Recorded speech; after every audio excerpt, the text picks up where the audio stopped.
귀한 찬양 감사드립니다.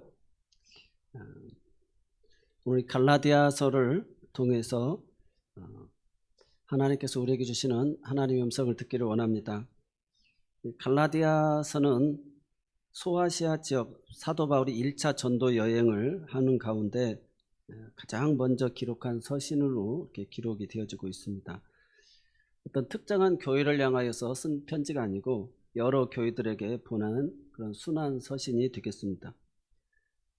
왜 이 갈라디아서를 쓰게 됐느냐? 그 이유는 거짓 교사들의 가르침으로 교회들이, 바울이 1차 전도여행 때 세웠던 교회들이 흔들리고 있었어요.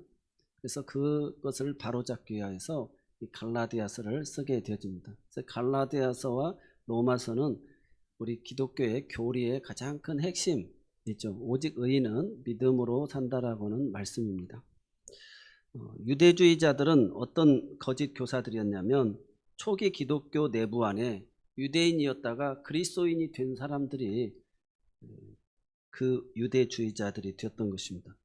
그래서 예수 믿는 것만으로는 부족하고 예수 기독교라고 한다면 그리스도에다가 플러스 모세가 되어야 된다.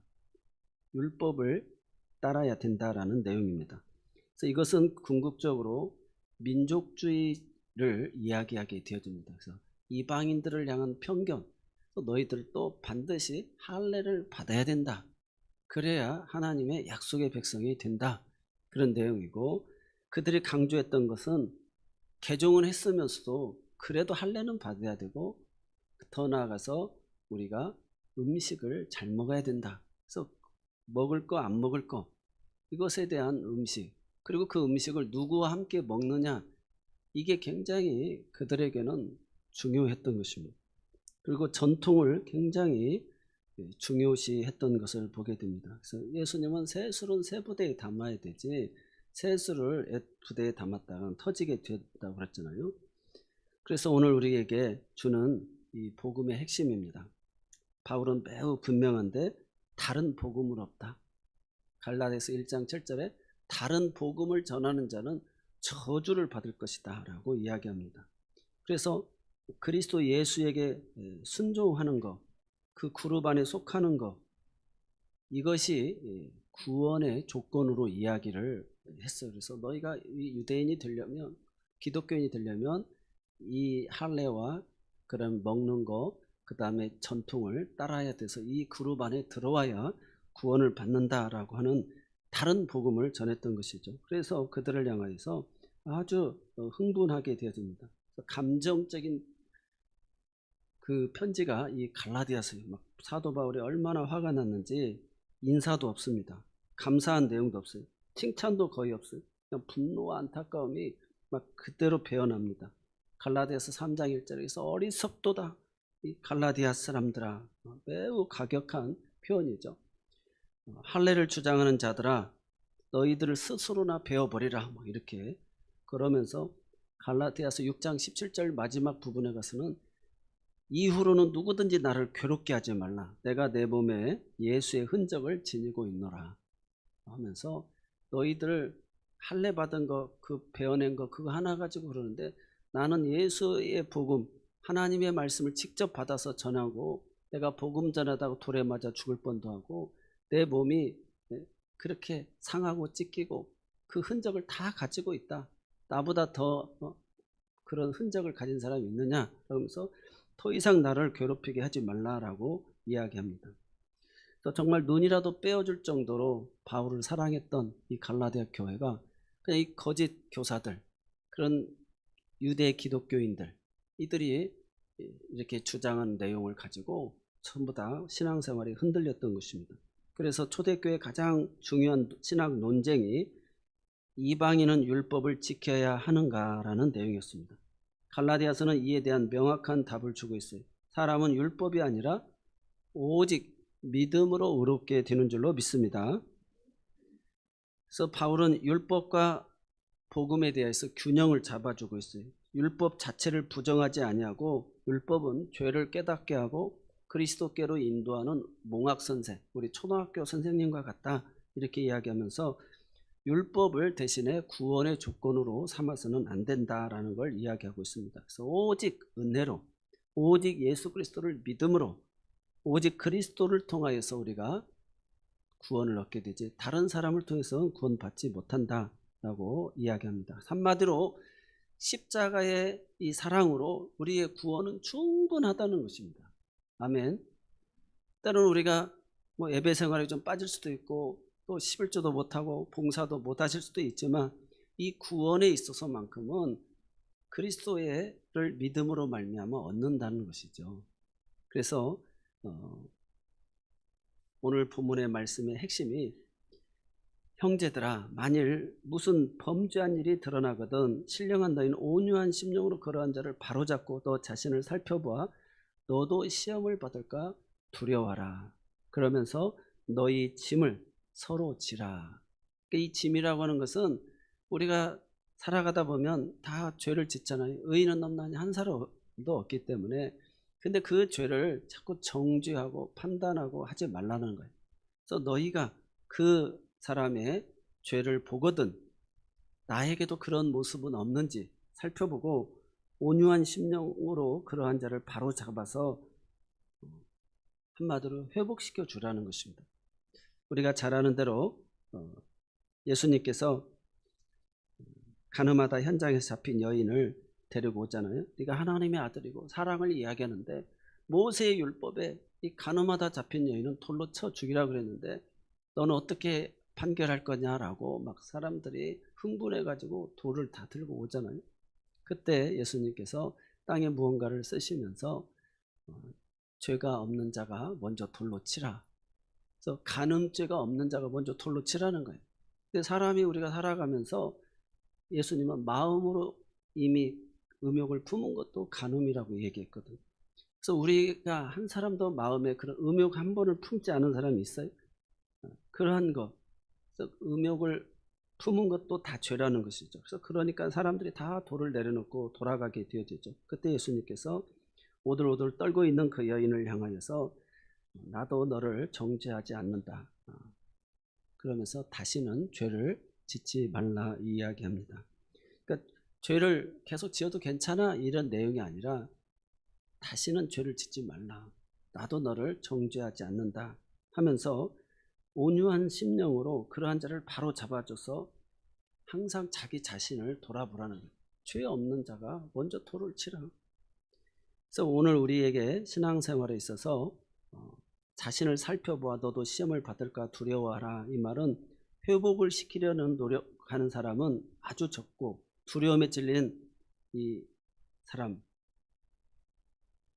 어린 아이를 예를 들어서 의사가 주사 맞기 싫어하는데 따뜻한 말을 하면서 친절하게 사탕도 주고 이야기하면서 안 아파 하면서 주사를 주는 것 같이 그렇게 죄를 짓고 드러난 사람을 향하여서 그런 부드러운 마음을 가지고 다가가야 된다는 것입니다. 위협과 공격의 모습을 가지고 가면 더 우두르 떨고 두려워하게 되어진다는 것이죠.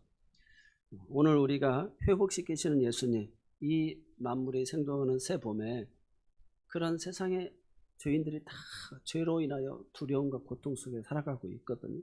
그런 사람들을 향하여서 이런 온유한 심령으로 그렇게 따뜻하고 부드러운 친절함으로 안심시키면서 그들이 치료받을 수 있도록 다시는 죄를 범하지 않도록 그렇게 우리가 다가가야 될 줄로 믿습니다.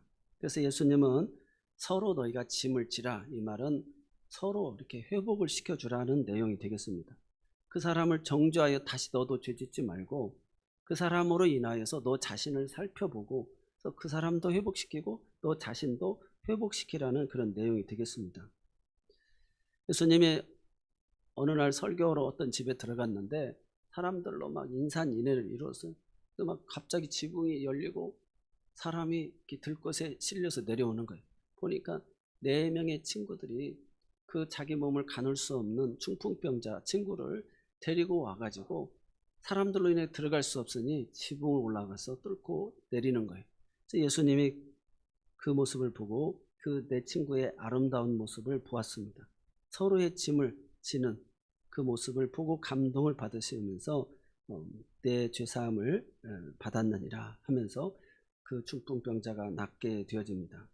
오늘날 우리도 사랑하는데 가족, 이웃들, 주변의 사람들을 보면서 그냥 정죄만 하고 그렇게 하는 것이 아니라 서로의 힘을 합해서 남의 짐을 대신 지고 이 아름다운 사랑을 우리가 실천해야 될 줄로 믿습니다.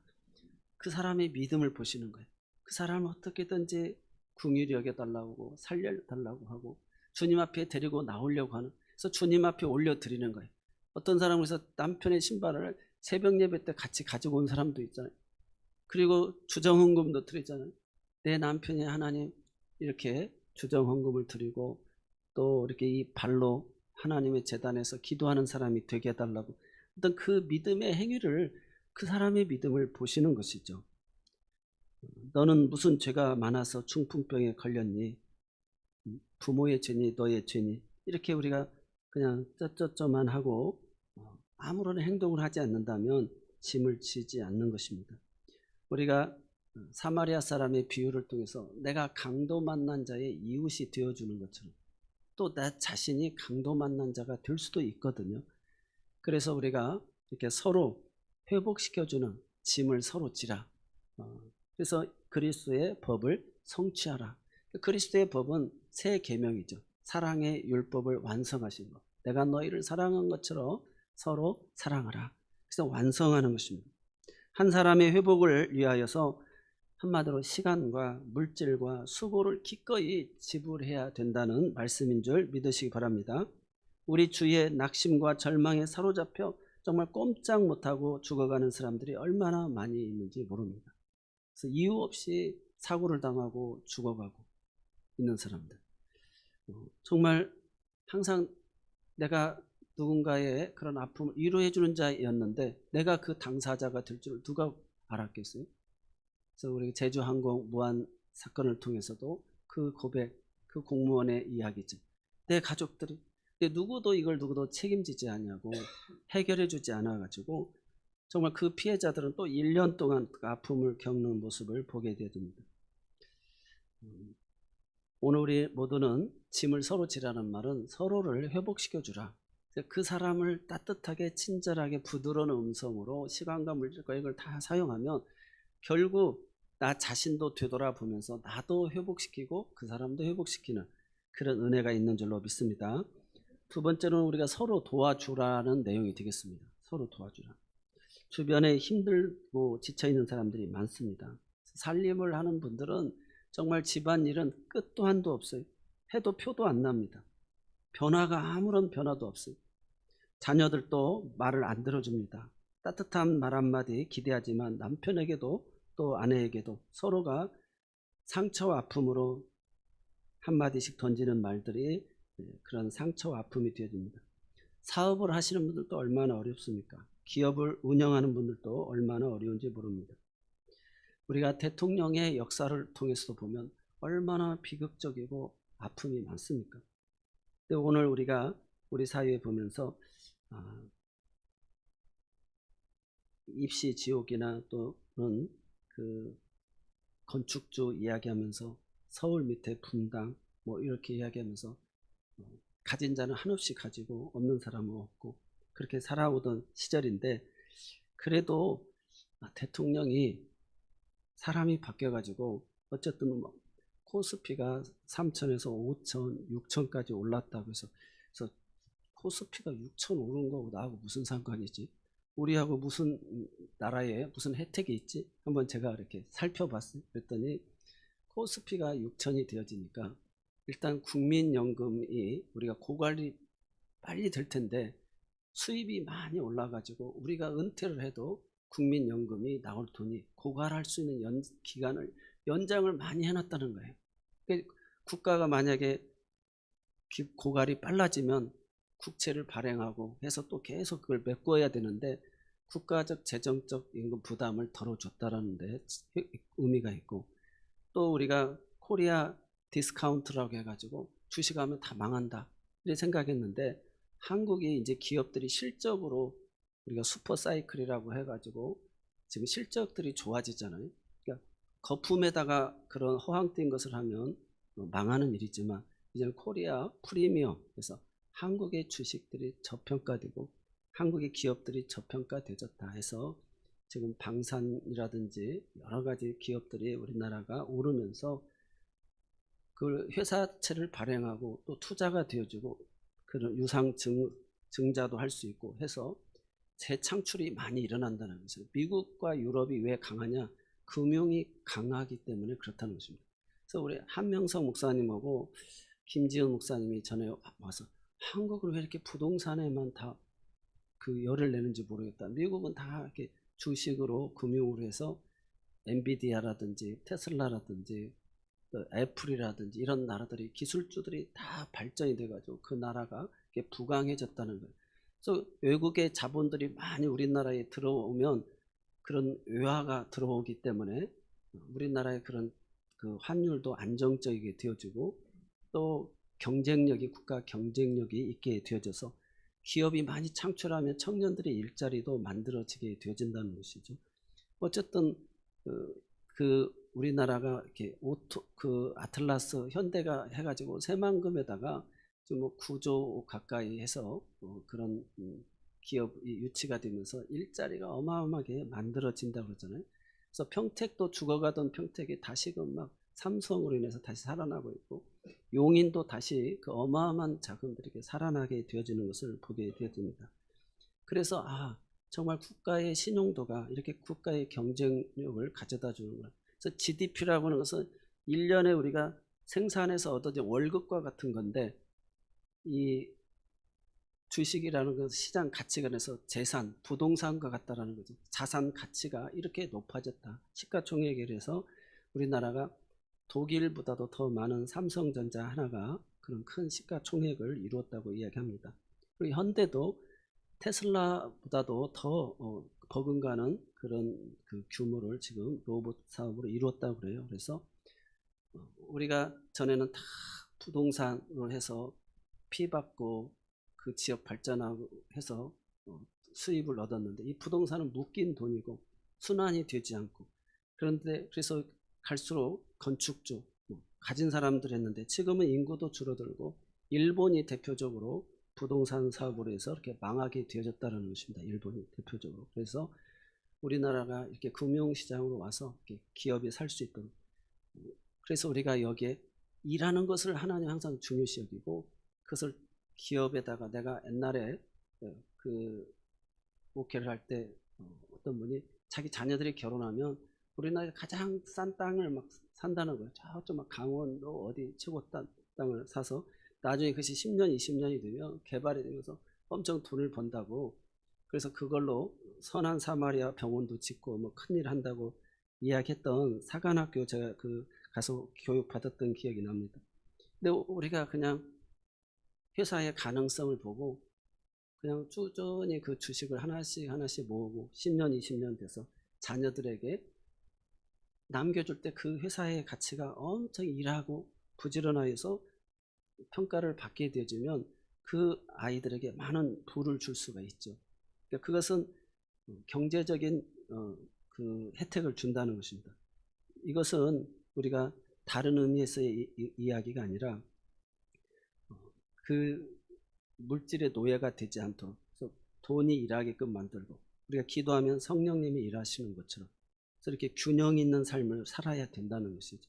그래서 미래에 이렇게 다 그 유혹에 넘어가 가지고 막 시험에 들면 안 된다는 것이죠. 그래서 그런 ETF라든지 이런 모습은 그런 좋은 회사들을 묶어서 거기에다가 어차피 저축하는 거 좋잖아요. 근데 부동산은 안 되고 보험도 이게 염려를 해가지고 자극해서 손해납니다.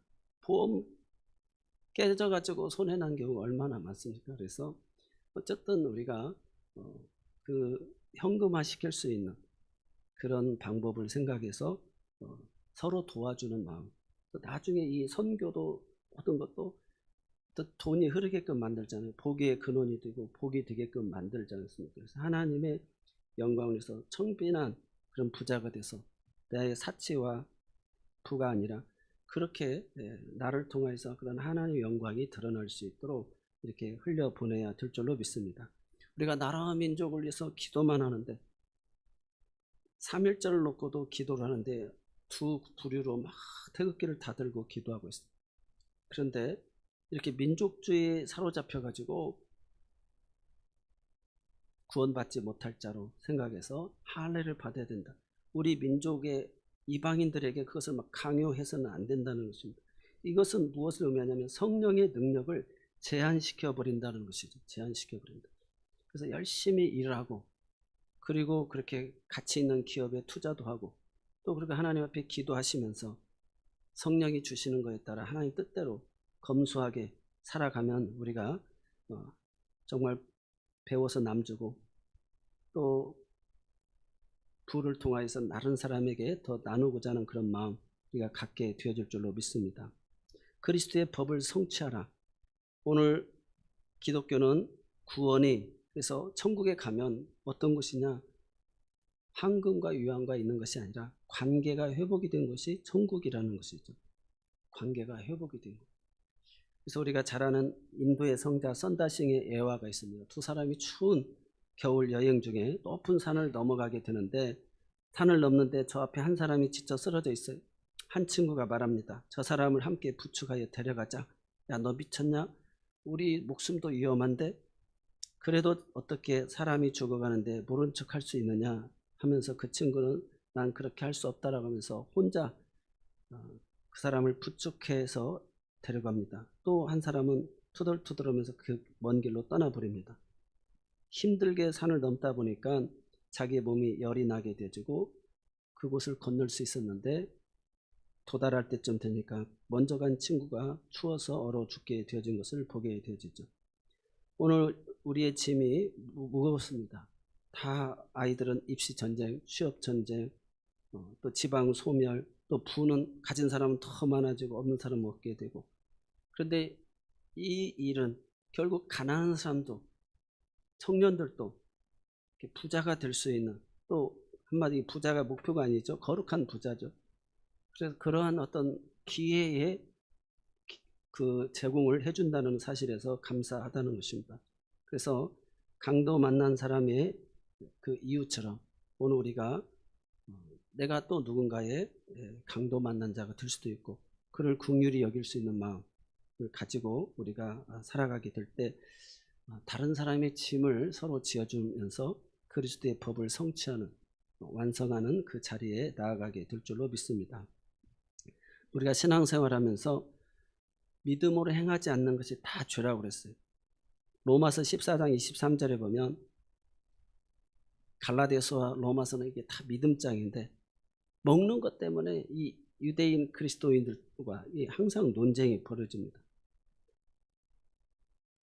우리가 최근에 의심부터 하라는 말을 광고를 통해서 듣습니다. 하도 보이스피싱이 많고, 또 사람들이 이렇게 찾아오는 것이 저 사람이 어떤 목적으로 찾아오나, 또 경찰이라고 하고 또 은행이라고 하고 하면서 하도 하다 보니까 경찰서 앞에 의심부터 하십시오라는 그 현수막이 있습니다.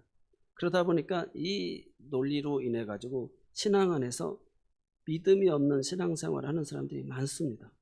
그래서 로마서 14장에 보면 먹어도 되느냐 안 되느냐, 이게 핵심이 아닌데, 하나님의 나라는 먹고 마시는 것에 있는 의와 평강인데, 결국 믿음이 작은 사람을 위해서 내가 채소만 먹을 수도 있고 고기만 먹을 수도 있는데, 그런 믿음이 작은 사람을 위해서 서로 배려하면서 살아라는 거예요. 그리고 하나님이 만물을 지으셨기 때문에 모든 것을 감사함으로 믿음을 가지고 먹으면 되어진다는 것입니다.